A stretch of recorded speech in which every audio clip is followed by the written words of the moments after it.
My name is Evelyn Hart, and I am 32. I thought I'd be a bride by now. 8 days before the wedding, Liam, 29, punctual, allergic to surprises, simply didn't show. We were supposed to meet for last-minute details before a final venue walkthrough at dawn. Place cards, meal counts, the kind of tiny decisions that make love look organized. At 7 p.m., I sent a text. No reply.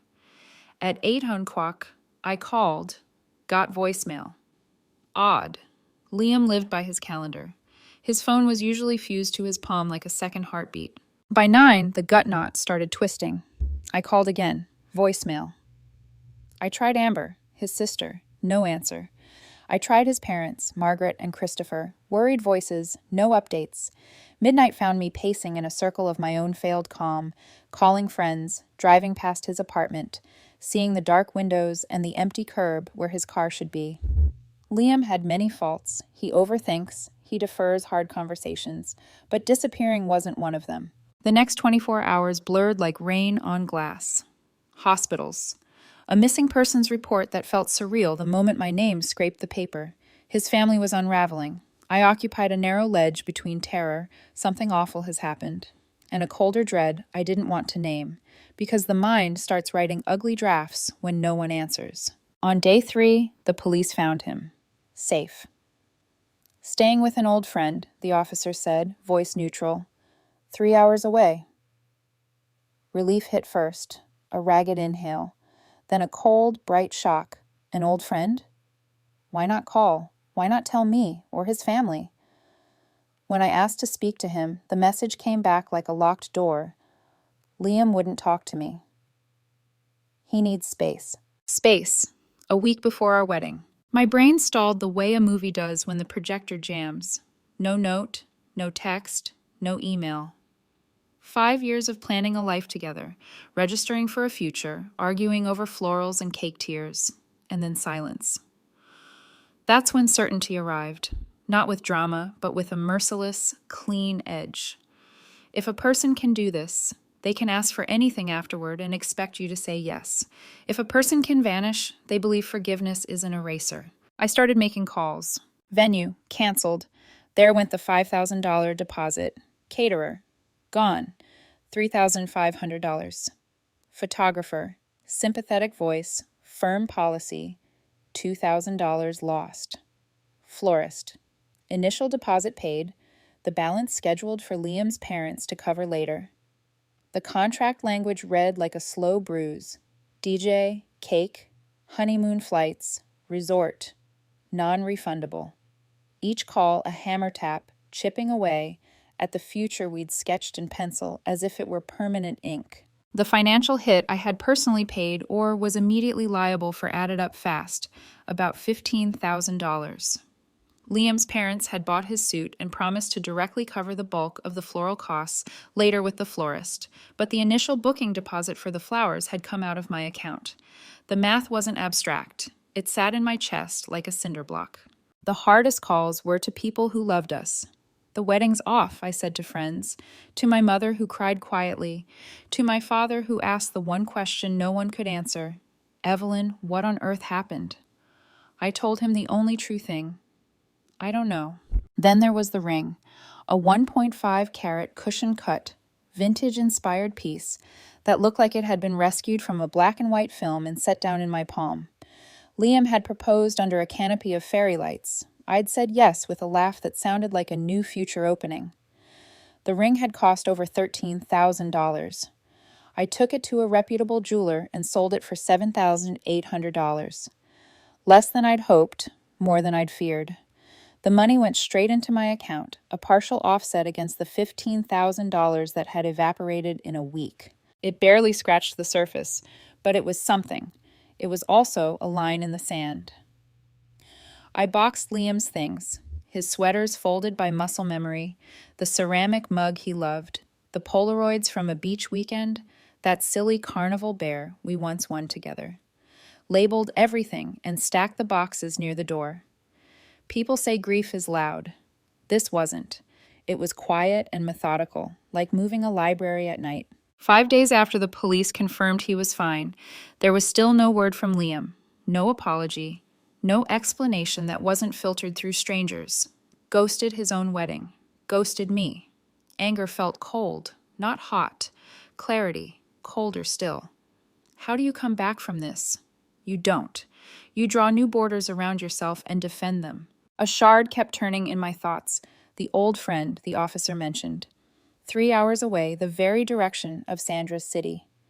Sandra, the ex-girlfriend with a poet's loft and a talent for pronouncements about freedom. Years ago, Liam had once described her as formative. I had smiled then. People have histories, but formative can also mean unfinished. The silence began to look less like fear and more like a choice. I waited for the other shoe to drop. People don't do this without a follow-up act. It arrived not as a phone call, but as a feeling. The sense that a door would open at the worst possible place, my workplace, and he'd be standing on the other side, rehearsing a story where I became the villain for refusing to let a disaster be reduced to a misunderstanding. I didn't know then how precise that premonition would be. I only knew my spine had learned a new posture. That night, I spread the contracts on my kitchen table, the paper smelling faintly of toner and rose water from my hand cream. I traced signatures like fault lines. The florist contract in particular glinted with a catch.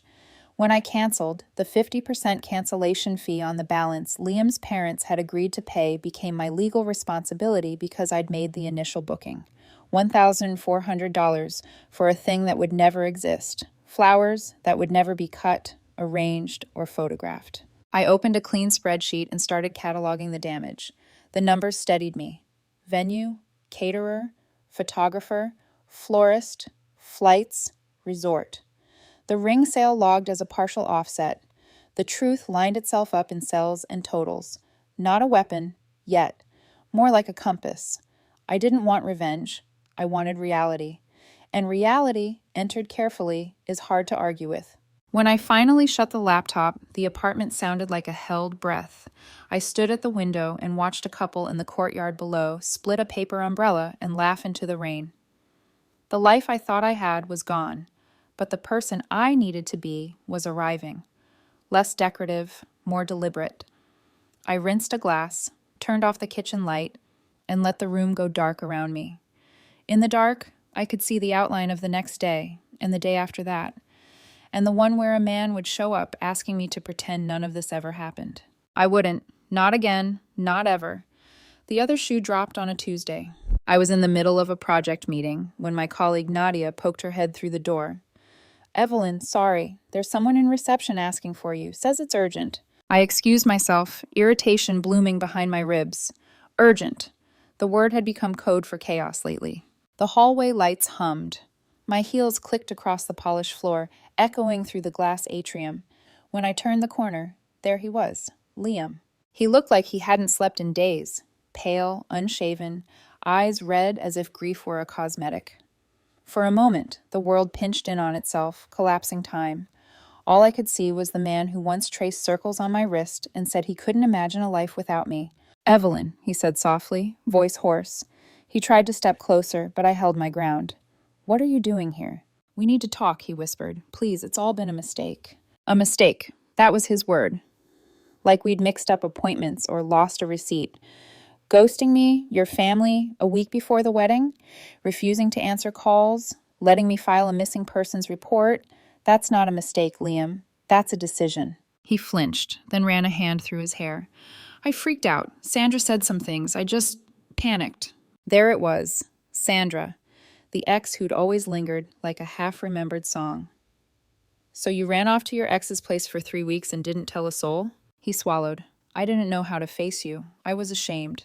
His eyes glistened. "But I still love you, Evelyn. I want to fix this." He reached for my hand. I took a deliberate step back.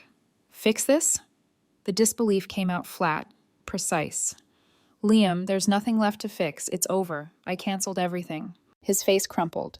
"No, you can't mean that. We can rebook. Tell everyone there was a family emergency, a misunderstanding. We can smooth it over." The sheer entitlement stole my breath. Smooth it over, like spilled wine, not a detonated life. "Liam," I said quietly, "I sold the ring." That stopped him. His jaw slackened. "You what?" "I sold it. The deposits I lost came to $15,000. The $7,800 from the ring barely made a dent, but it was necessary. His voice rose. That was my ring. My grandmother's setting was the inspiration. How could you? I blinked. Your ring? I bought it for a wedding you abandoned, a symbol of a commitment you shattered. Inspiration doesn't make it an heirloom when I paid for it. He sputtered. But the money? What about it? My tone stayed calm, almost gentle. It covered the venue, the caterer, part of the honeymoon, the consequences of your actions, and it still left me thousands in debt. You have to give it back, he said, incredulous. That money is partly mine. We were getting married. No, I said, we were going to. That's past tense. He stared like he couldn't process language anymore. My boss, Mr. Donaldson, appeared at the doorway, drawn by raised voices. Everything all right, Evelyn? Personal matter, I said quickly, being resolved. Liam turned to him. Desperate, she sold my engagement ring and canceled our wedding without talking to me. Mr. Donaldson's eyebrows rose. Sir, this is a workplace. Perhaps now isn't the time.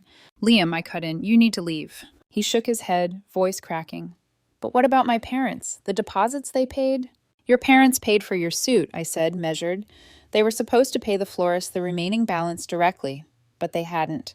When I canceled the contract, I got hit with a $1,400 cancellation fee because my name was on the initial booking. That added to my losses. The ring money only covered a fraction of it. His expression hardened. You're so cold, so cruel. I made a mistake. Don't I deserve compassion? I felt the words land, dull and manipulative. Liam, I already spent compassion. When I thought you were dead in a ditch. When I woke up alone with your phone still ringing to voicemail. If you want compassion, start with an apology that isn't deflecting blame.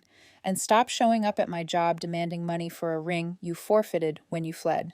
His voice sharpened. I can't believe you're doing this. Believe it. Security can show you out if you won't leave, Mr. Donaldson added quietly. Liam glared, eyes bright with rage. I don't even recognize you. That's because the version you recognize stopped waiting by the phone. He spun, storming out so fast he nearly tripped over a planter. The glass doors swallowed him. The moment he vanished, my knees wanted to give. Not from fear, just disbelief. The audacity of it all. He didn't want forgiveness. He wanted a clean slate written in my ink. Are you all right? Mr. Donaldson asked gently. Peachy, I said, voice steady though my hands were trembling. Just peachy. Back in my office, I sat for a long minute staring at the framed engagement photo still propped on the corner of my desk. It felt almost theatrical, two smiling people suspended in a lie. I turned it face down. An hour later, my phone lit up with a new name, Margaret, his mother. I stared at the screen, then sighed and answered. Evelyn, dear, she began, her tone syrup thick. Liam is beside himself, distraught. I'm sure you've had a terrible misunderstanding. I'm not sure the word misunderstanding applies to abandonment, I said quietly. She ignored the edge in my tone. The poor boy made a mistake. He realizes it now. He wants to make amends. His version of amends involves asking me to reinstate a canceled wedding and return money I used to pay debts he caused. Evelyn, Margaret chided, you're being emotional. We all are. But we also paid for his suit, and we contributed a considerable sum toward the honeymoon, $5,000. Given that the wedding was canceled. By him, I interjected. It's only fair we discuss reimbursement. I laughed softly, no humor in it. Fair? You're talking about fairness to the woman your son ghosted? That $5,000 went directly toward the non-refundable resort your son insisted on. I have bank statements, payment confirmations. Would you like copies? Silence crackled through the line. Then her voice hardened. It's improper for you to keep that money. What's improper, I said, is your son vanishing, leaving me to absorb $15,000 in damages, and now you demanding more. That honeymoon payment covered 2/3 of what we lost on those bookings. I covered the rest, and the florist bill your family never paid. The ring sale barely softened the blow. Her tone sharpened. Liam said you were cold. I see what he means. Margaret, I said evenly, your son's disappearance cost me more than money. But since you seem to care only about invoices, let's be clear. I'm compiling an itemized list of all wedding-related expenses I personally paid or became liable for. It will show every cost, every receipt, every deposit lost, and which were supposed to be covered by your family. You'll receive it in writing. Once you review it, you'll see that I owe you nothing, and that you owe me $1,400 for the florist cancellation your son triggered. You wouldn't dare, she hissed. Try me, I said, and hung up. My hand shook, but the feeling wasn't fear. It was purpose. Rage had distilled into something clean, like focus. That night, I opened my spreadsheet again. This time, it wasn't a private exercise, it was evidence. Every vendor, every amount, every receipt scanned. I added the florist cancellation fee in bold. I attached proof of the ring sale. 3 sets of documents. One addressed to Liam, one to Margaret and Christopher, one for my own records. Registered mail, return receipts requested. It wasn't revenge, it was clarity. And clarity, as I was learning, is the quietest kind of justice. 3 days after the packages were delivered, the silence broke like glass. My phone lit up again. Margaret. I almost didn't answer, but curiosity can be cruel. Evelyn, she began, voice tight but pretending calm. We received your documents. I waited. You've itemized everything down to the last dollar. Venues, deposits, caterers. Surely this level of detail isn't necessary. You make it sound as though Liam committed a crime. I'm not assigning guilt, I said. I'm showing facts. Facts that demonstrate who paid what and who defaulted. She exhaled sharply. This $400 florist fee, you expect us to reimburse you? Yes, I said. That was your balance.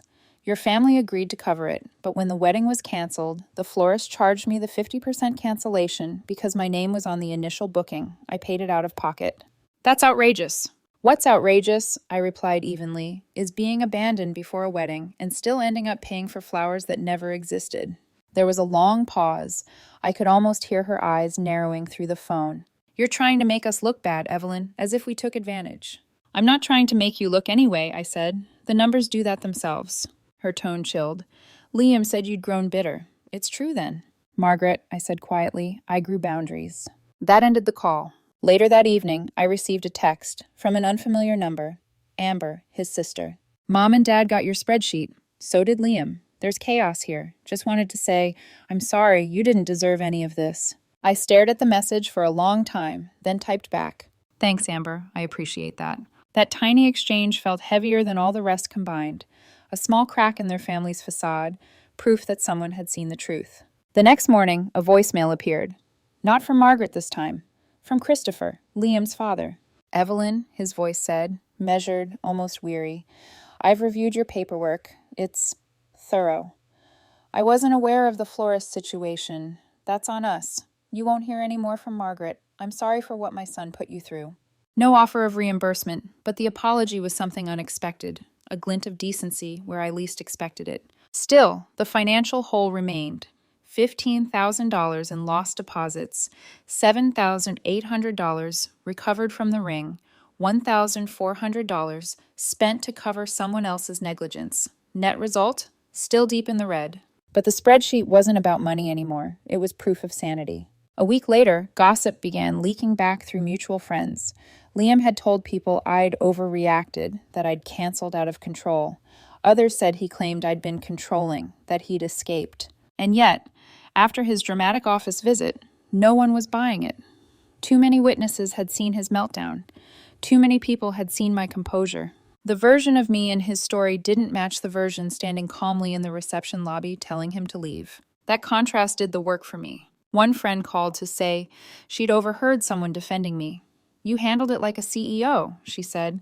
He looked like a child throwing a tantrum. For once, the truth didn't need defending. It defended itself. That night, I sat at my kitchen table again, the same one where I'd laid out contracts weeks before. The documents were gone now, mailed and settled, but their ghost remained, the indentation of order where chaos used to live. I poured a glass of wine and opened my laptop, not to update the spreadsheet, but to rename the file. Final. Evelyn Hart Wedding, Accountability. XLS. Then, just below it, I saved a PDF copy titled simply, Closure. It felt fitting. A month passed. No more calls from Margaret. No tearful apologies. No lawyer letters. Just blessed quiet. Then one afternoon, Amber texted again. You're not going to believe this. Liam asked Mom and Dad to fund some kind of healing retreat for his trauma from the wedding being canceled. $3,000. I couldn't help it. I laughed. Out loud. Alone in my kitchen. Did they pay? I texted back. Dad said no. Said his healing could start with getting a job and paying back the deposits they lost on his suit and travel. Amber added a laughing emoji then. Mom's furious. Liam's sulking. Chaos. I smiled, a small private satisfaction curling through me. Justice doesn't always come with gavel sounds or applause. Sometimes it's just an overdue no. For me, it wasn't about revenge. It was about gravity returning to its rightful direction. Every choice Liam and his family had made was now landing exactly where it belonged, on them. As for me, I stopped checking my phone, stopped waiting for closure to arrive from someone else's mouth. I'd built it myself, cell by cell, receipt by receipt. And in doing so, I realized something quietly profound. Sometimes you can't win back what you've lost, but you can reclaim what was taken. By early spring, life had rearranged itself around the absence. No calls, no emails, no messages from Liam or his parents. The silence that once felt suffocating now felt sacred, an earned peace. I started sleeping through the night again. The apartment no longer smelled of cardboard boxes and takeout coffee.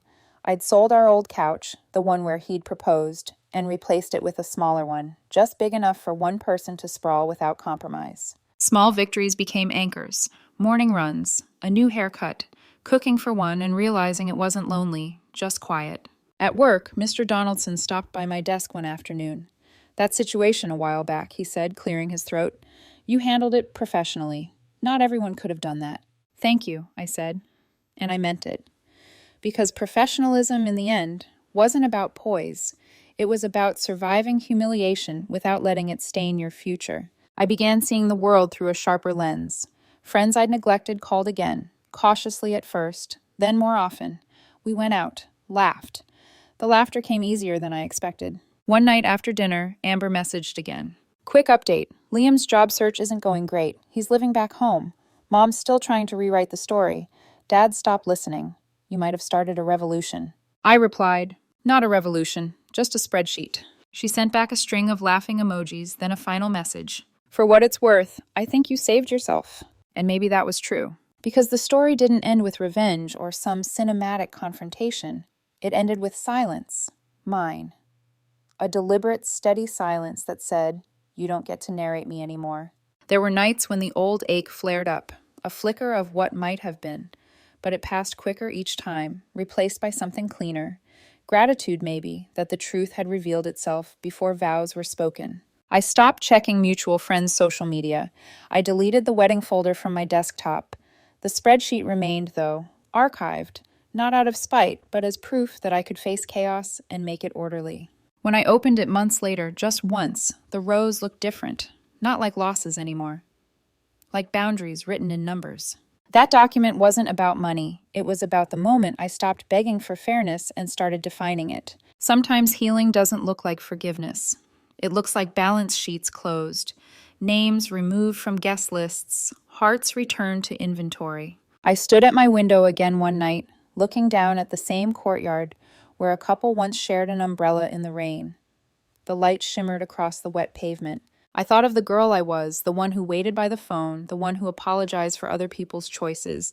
She'd been kind, she'd been hopeful, but she'd been naive. Now I was none of those things, and that was okay. I whispered, "Thank you," to the quiet, not to Liam, not to the past, but to the strength that had finally arrived on its own schedule.